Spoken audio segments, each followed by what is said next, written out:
Channel kembali lagi dengan saya. Untuk di video kali ini kita bakal ngebahas tentang bagaimana cara kita agar bisa menjadi diri kita sendiri di part seri kedua ini. Buat lo yang baru pertama kali mampir di channel ini, ya selamat datang, karena lo udah ketemu channel yang sangat bermanfaat, yaitu tentang pengembangan diri kita yang saya sendiri yang akan membawakannya.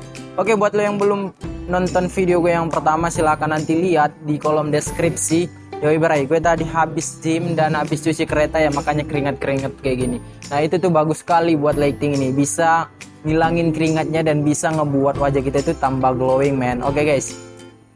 Oke, sebelum kita masuk kepada pembahasan, gue cuma mau ingetin kepada lo semua kalau video ini mengandung tentang fakta dan teori. Kenapa kita tuh harus membahas tentang fakta dan teori? Karena kebanyakan di antara kita ketika melihat satu opini langsung secara bulat mempraktekannya tanpa tahu apakah itu opini cocok sama dia atau nggak cocok. Sebagai contoh, seorang lelaki lewat, wanita melirik. Nah itu adalah opini.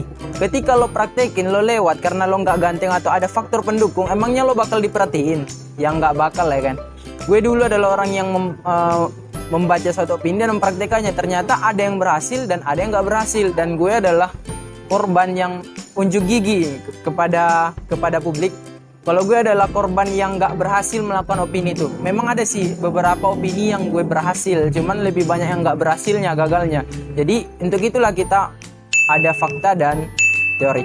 Oke, sebelum kita masuk kepada pembahasan, gue cuma mau ingatin, ketika kita ingin membahas sesuatu hal, lo tuh harus nanya dulu apa sih definisi dari pembahasan yang kita bahas. Oke, kalau kita lihat dari menjadi diri kita sendiri dalam Kamus Besar Bahasa Indonesia, itu artinya ketika kamu itu tetap dalam keunikan diri kamu dan tidak membandingkan sifat asli kamu dengan orang lain. Coba kita lihat, kalau kamu adalah orang yang ekstrovert, maka jangan pernah sekali-kali kamu itu melihat orang yang introvert dan berkeinginan menjadi dirinya. Ketika kamu melakukan hal seperti itu, berarti secara autopilot kamu telah membandingkan diri kamu dengan dia. Sadar atau nggak sadar, orang yang ekstrovert atau orang yang bertimbal balik dari jati dirinya juga menginginkan seperti itu. Contoh orang yang ekstrovert yang lo lihat, orang yang ekstrovert yang ceria, yang mana orang ekstrovert ini adalah orang yang diperhatikan dalam lingkungannya. Itu sebenarnya juga berkeinginan menjadi orang introvert yang bisa banyak diamnya. Coba lo tanya, siapa teman lo yang ekstrovert? Pasti dia bakal bilang, gue juga pengen jadi orang pendiam. That it's. Oke, pembahasan kita bukan itu, men. Sekarang pembahasan kita adalah ini. Apakah ketika kita itu menganggap diri kita itu munafik, itu akan menjadikan diri kita itu jadi diri kita sendiri? Oke, sebelum kita masuk kepada pembahasan itu, kita akan membagi tentang dua tips tentang ingin menjawab persoalan ini. Dua tips ini yang akan menentukan jawaban lo masing-masing. Gue gak bisa nentuin jawaban lo karena kita itu berbeda-beda. Lo itu di Sumatera, gue itu di Jawa. Jadi berbeda-beda. Lo sendiri yang artinya. Oke, kita masuk kepada tips yang pertama, yaitu sifat. Nah, sifat ini yang akan menentukan apakah kamu akan menjadi diri kamu atau tidak menjadi diri kamu. Sifat adalah pembawaan dari jati diri kita ketika kamu itu marah. Jadi sifat ini bisa kita ketahui ketika kita itu sedang ditekan atau sedang marah, dan baik juga ketika bahagia. Nah, sifat ini yang akan menentukan bagaimana keputusan kita. Nah, sifat ini nggak bisa ditempel dan nggak bisa kita ambil sifat orang lain lalu masukkan sifat itu ke dalam diri kita supaya kita memiliki sifat dia, itu nggak bisa. Karena ini sudah menjadi darah daging dari kita. Karena sifat itu adalah bentukan dari apa yang kita lihat, kita dengar, dan lingkungan kita. Lalu yang kedua adalah sikap. Nah, sikap ini adalah pilihan bagi diri kita. Ketika kamu itu memiliki sifat, nah pilihannya adalah sikap. Contoh, saya memberikan kamu satu pertanyaan. Apakah yang akan kamu pilih? Apakah menjadi si A atau si B? Kalau kamu memiliki emosional yang kuat, kamu memiliki pilihan di sini, ada A dan B. Dan sikap inilah yang akan menentukan kamu mau pilih yang mana, apakah A atau B. Masih kurang jelas? Oke, ketika kamu itu sedang marah, marah itu adalah sifat asli kamu. Karena kamu itu ditekan atau dikerasin, atau kamu disindir, itu adalah sifat asli kamu. Nah, sikap ini yang akan menentukan bagaimana cara kamu untuk marah. Apakah kamu itu ingin marah karena ucapan? Dengan ucapan, apakah kamu itu ingin marah dengan kekuatan? Nah, biasanya itulah yang akan menentukan. Kalau orang yang memiliki sifat yang kekuatan atau badan yang besar, itu biasanya memilih sikap yaitu dengan kekuatan otot. Sementara mereka yang memiliki sifat yang kecil, ningil, orang yang badan kecil, itu biasa memilih sikap yang dari mulut atau ekspresi. Ya seperti itulah tentang sikap. Dan sikap inilah yang dibahas dalam Islam. Ketika kamu marah, kamu harus bisa menempatkan sikap kamu itu pada tempatnya.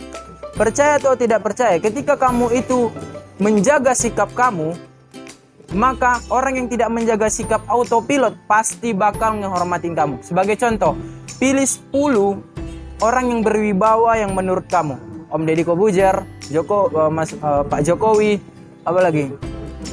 10 orang yang berwibawa yang menurut lo. Ketika lo itu ngelihat 10 orang yang berwibawa itu, apa yang terpikirkan oleh lo? Ya tentu saja karena sikap mereka. Ketika mereka itu menjaga sikap, maka orang yang di bawahnya itu autopilot pasti menghormati mereka. Bayangkan kalau orang yang berwibawa itu bicaranya seperti, "Halo guys, welcome back to this channel, yoi bray." Di dunia nyata pasti justru dia tidak bakal dihargai dan tidak dianggap berwibawa. Karena sikap itu sangat penting. Lalu bagaimana tentang pembahasan kita tadi itu? Jadi kalau dari statement gue, pernyataan gue tentang itu adalah dia itu menerima dirinya dari sifatnya, tetapi tidak mau memilih dengan sikapnya. Ini biasanya adalah orang-orang yang baik, orang-orang yang memang kelihatan baik atau memang baik, cuman gara-gara sesuatu hal yang membuat dia itu marah, atau dia disindir, atau dia dijatuhkan, lalu persepsi orang lain terhadap dia itu lain. Loh kok bisa kayak gini? Bukannya dia itu baik, bukannya dia itu suka membantu, loh kok ini gak dibantu? Nah itu yang jadi, itulah kenapa ada orang yang berspekulasi seperti itu. Loh aku udah baik tapi kok aku masih begini. Masa kalau misalnya aku memang marah satu kali nggak bisa? Makanya orang berkeyakinan, ya udah deh, daripada aku disindir kayak gini, daripada aku munafik. Nah itu jadi persoalannya tadi, gara-gara dia itu marah satu kali, dia adalah orang baik. Marah satu kali, orang berspekulasi lain terhadap dia.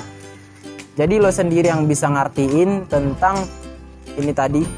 Tapi kalau dari statement gue adalah, itu adalah orang yang tersakiti dan marah gara-gara tersindir atau apa, cuman gara-gara satu hal, orang berpandangan lain terhadap dia. Dia tuh munafik, padahal dia tuh suka membantu. Masa ada orang yang kelaparan gak dibantu?